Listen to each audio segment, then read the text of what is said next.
Originally this video was to celebrate the Borderlands movie, but judging from reactions to it, this is probably more akin to taking your mate out for a drink after they get dumped. Haven't seen it myself, I'll get around to it at some point. Instead, let's talk about the games, we all like those, right? Specifically, we're going to be looking at the rarest trophies in every single game, and also each individual DLC. Before we get into the video proper though, some things to note. First, I will be looking at the version of the game that has the most players according to PSN profiles. I'm not faffing about with averaging the different consoles, nothing like that. This is not a perfect system, but it works well enough. Likewise, I'm only looking at PlayStation trophies and not achievements for any of the other platforms, though I don't imagine the rarities will differ that much from platform to platform.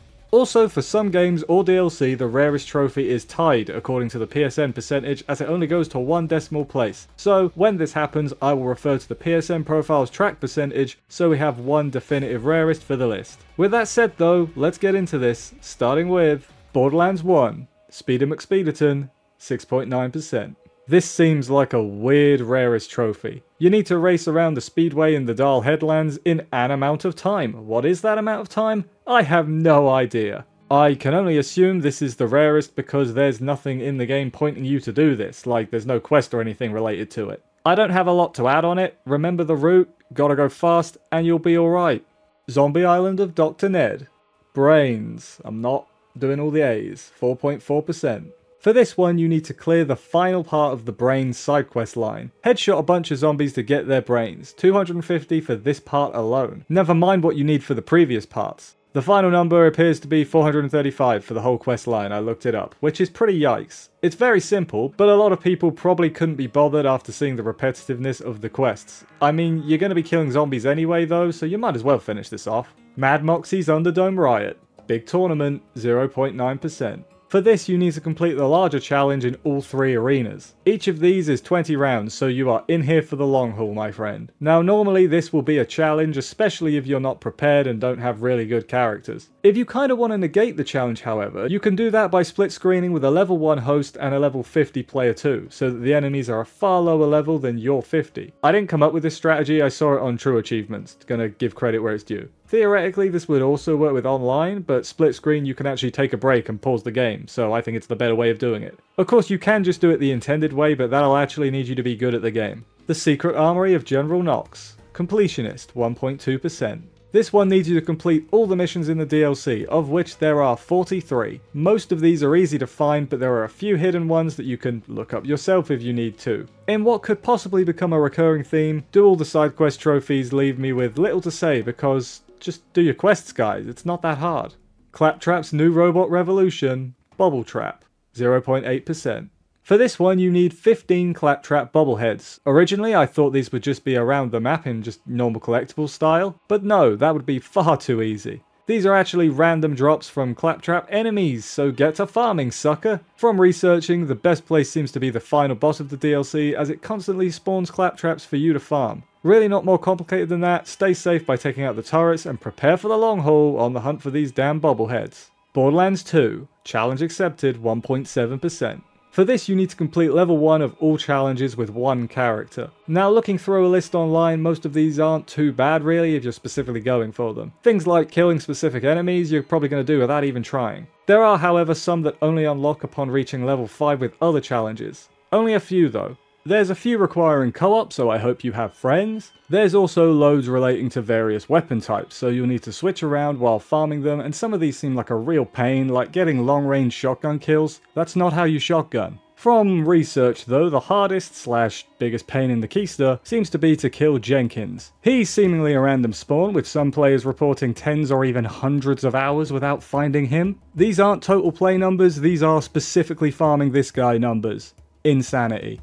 There is a way to make this slightly easier, however, if you have the mission Doctor's Orders, as that force spawns more of the enemies that he can replace. But chances are it's still going to take at least a few tries, and that's putting it mildly. Oh, and in case anyone was wondering, Borderlands 2 VR isn't on here as it has the same rarest trophies as the normal version. There, saved you a comment. Captain Scarlet and her pirate booty, Completionist, 1.6%. Mr. Torg's Campaign of Carnage, Motorhead, 1.3%. And Sir Hammerlock's Big Game Hunt, done that, 1.2%. Gonna group these 3 together as they all need essentially the same thing. They all need you to do every side mission in their respective DLC. From research, they don't appear to be particularly hidden or anything, so I'll chalk this up to people just not wanting to finish the DLC, I guess. Not a lot more to say on it.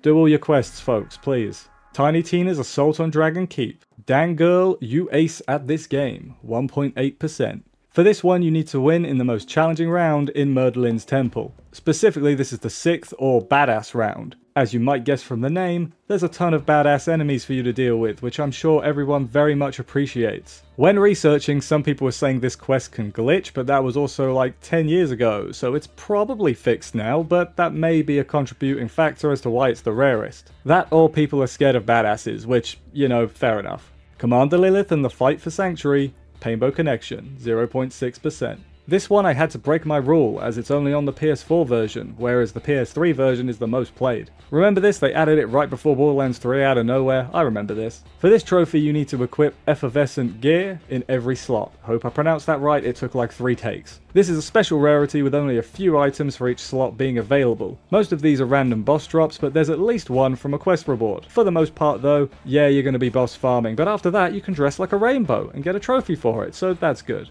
Borderlands the pre-sequel, Challenger, 0.3%. This is very similar to the Borderlands 2 one, a list of challenges that you need to get level 1 in. Likewise, some need level 5 in order to get other challenges to unlock. Again, most are pretty self-explanatory, just work on them one by one is my advice. There are some new ones to this game exclusively, like the low gravity ones, so it's not the exact same list as before. The grinder ones seem like some of the most time consuming from my brief research, as you need a lot of weapons and moonstone, which can be a grind if you don't use exploits. I'm not surprised this is the rarest. People like Borderlands 2 more than this game anyway, and it's the rarest there, so of course there'd be less people that want to do it in the pre-sequel. The Holodrome Onslaught. I welcome your attack, fool, 0.9%. For this one, you need to beat the badass round of the arena without going down. As previously mentioned, badass is scary. However, there's only 3 trophies for this DLC, with this one being literally impossible to not be the rarest, so obviously, it is the rarest. Claptastic Voyage, the gift that keeps on giving, 0.2%. For this one, you need to do all 9 game modes and modifiers for the Mutator. I believe you need to finish the DLC story first, but I'm not 100% on that. Now, you don't need to do all possible combinations. That would be 81, by the way. No, you just need to do each once, so as long as you don't repeat, only 9 goes at this are needed. The difficulty is not relevant for the trophy, so you can do it all on the easiest to give yourself a bit of an easier time. Honestly, not too sure why this is so rare. Maybe people just didn't want to, or only did one combination and then peaced out. Tales from the Borderlands, Tales Twice Told, 24%. Yeah, you bet Tales from the Borderlands counts. All the trophies are story related, and the rarest is for completing the 5th and final episode. To get this, you have to complete the 5th and final episode. Do I need to say any more? Borderlands 3, getting a little on the side, 2.5%. Now we're on to the games that I haven't played, so I can't wait to be wrong about everything and anything. Assuming I haven't already been wrong, that is. For this one, I hope you weren't hoping for something unique, it's do all the side missions again. There's apparently 91 of them, and apparently also, this game shows you how many missions are left on the map, which I didn't know. That's a good feature. Can you tell I don't have much to say for these side quest trophies though? Please do all your side quests and remember to check after beating the story in case some only unlock after it. Also, rare spawn missions don't count, but repeatable missions do, even though they don't show as completed. Just makes counting it a bit harder, thanks for that. Moxxi's Heist of the Handsome Jackpot, who collects the collector, 1.6%. For this one you need to kill the debt collector, who can randomly spawn after completing the Sisterly Love side mission. Like I said, random spawn, so get ready to reload over and over again until he appears. God, these games love their low spawn rate enemies, and I'm sure all the players love them just as much. Guns, Love and Tentacles, Whispers on the Wind, 0.7%. For this one you need to get all 18 Echo Logs in the DLC. Oh good, finally, a static collectible trophy. Was getting worried there. None are missable and can be done after finishing the DLC story, no problem. You can also see which ones you already have by the name from within the game to save you revisiting areas you've already been to and got them, but forgotten about because you've got a bad memory, I understand. Obviously you can use guides for this one because that's static locations, unless you want to run around like a melon yourself looking for them. I do know which option I would choose though. Bounty of Blood, How the West Was Done, 0.9%. For this one you need to beat the main quest, side quest and all the crew challenges for the DLC. I'm going to focus on the crew challenges as the rest of them are fairly self-explanatory. There's 45 of these and they essentially are either different collectible varieties or specific enemies to kill. These might take a while, but aren't random spawns at all, so you can find them whenever you want easily. Also should mention that the sagas have to be found before the cache can be opened for each area, but that's the only thing that has to be done in a specific order. I don't like this trophy as there's already individual trophies for the main missions, side missions and crew challenges, so this extra one for all together, I think, is pretty unnecessary. Psycho Krieg and the Fantastic Fustercluck. Fustercluck off, 1.2%. Oh, this one is for basically the same thing. All side quests and crew challenges for this DLC. Side quests aside, there's a far fewer crew challenges this time with only being 9, and them all being the same type of thing. Essentially, target practice with extra steps. There's 13 side missions by my count, and yeah, not a lot to say on it. Do your side missions, kids. This time there's not individual trophies for each of these, so I don't dislike this trophy as much as the last one. Designer's Cut. Treat yourself, 0.2%. For this one, you need to extract 100 pieces of gear from the Arms Race. Now, Arms Race is basically a Battle Royale mode. Not enough of them in the world, I guess. So you start with nothing. For the trophy, you need to gather equipment and then extract it at specific points around the map while staying alive. Now, as someone who doesn't really play Battle Royales, this sounds like a nightmare to me. The strategy for the trophy that I see a lot online is to loot the starter gear and immediately go extract it, followed by then dying and repeating this process. Supposedly, this only takes about an hour, so that's a lot quicker than I was expecting. With this in mind, I think it's pretty clear why this is so rare. I don't think anyone really wanted a Battle Royale mode in Borderlands, though if people did, please tell me, because I would be very shocked. Director's Cut. Might be on site, 0.2%. For this one, you need to destroy 50 Iridium piles. Originally, I thought these were like collectibles, but no, they're respawnables. From research, the best spot appears to be in the Voracious Canopy, as you can get a quick reload after doing the route. The actual number that can spawn here might vary, but with quick reloads, this is probably still the fastest way of doing it. The post on True Achievements I saw said they did it in 15 minutes, so that's not too long really for a 0.2% trophy. Tiny Tina's Assault on Dragonkeep, a Wonderlands one-shot adventure, challenge accepted, 0.8%. Remember before Wonderlands when they re-released the DLC standalone? That means it's got its own unique trophies, which means it's on here. This one is very similar to the main Borderlands 2 challenge accepted, except there's no Jenkins here. Hooray, that makes it easier, right? There may be a few different challenges. I think the enemy ones are different, for example, to be specific to the DLC, but for the most part, this is just a shorter version of the Borderlands 2 one. I guess it might be more challenging in sections, as you don't have that many areas to access as you do in the main game, but that is literally the only reason that I can think of as to why it would be more difficult. Tiny Tina's Wonderlands. Mule character, 3.0%. This trophy needs you to purchase every inventory upgrade, which sounds super simple. How much does it cost? Oh, about 300 million, you say? Okay. Now, I'm not going to go over every single possible way to make money. Other people can do that, and I'm sure there are a lot, both legitimate and slightly more dubious. But what I will say from reading is that every other trophy takes significantly less time than this one. This is that one trophy. The one that's left over and you're not really enjoying it anymore, but it's the last one and your completionist brain can't let it remain undone. Someone knows what I'm talking about. I hope you feel called out because, you know, I'm very much the same. Coiled Captors, Champion of Tallfish Tales, 2%. Glutton's Gamble, the Epic in Epicure, 1.1%. Molten Mirrors, Destroyer of Chains, 0.8%.